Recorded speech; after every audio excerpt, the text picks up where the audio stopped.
السلام علیکم۔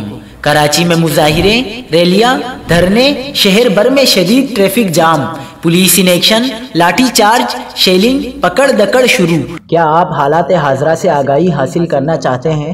خبر کے پیچھے چھپے اصل حقائق جاننا چاہتے ہیں تو ابھی سبسکرائب کیجئے جلمل پاکستان کو اور ساتھ ہی گھنٹی کے نشان پر کلک کر دیں۔ آپ کو بتاتے چلیں کہ کراچی میں ایم پاکستان کے وزیر اعلیٰ ہاؤس کے باہر دھرنے پر پولیس نے لاٹھی چارج اور شیلنگ کر دی۔ ایم پاکستان نے سندھ کے متنازع بلدیاتی قانون کے خلاف احتجاجی ریلی نکالی۔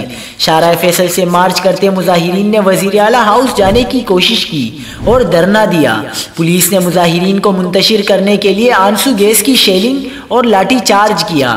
لاٹھی چارج سے رکن سندھ اسمبلی صداقت حسین زخمی ہو گئے۔ سر پر لاٹھی لگنے سے صداقت حسین کا سر پھٹ گیا، جبکہ پولیس کی شیلنگ سے ایم کی ایک خاتون کارکن بے ہوش ہو گئی۔ پولیس کی شیلنگ اور لاٹھی چارج کے بعد ایم پاکستان کے کارکنان منتشر ہو گئے۔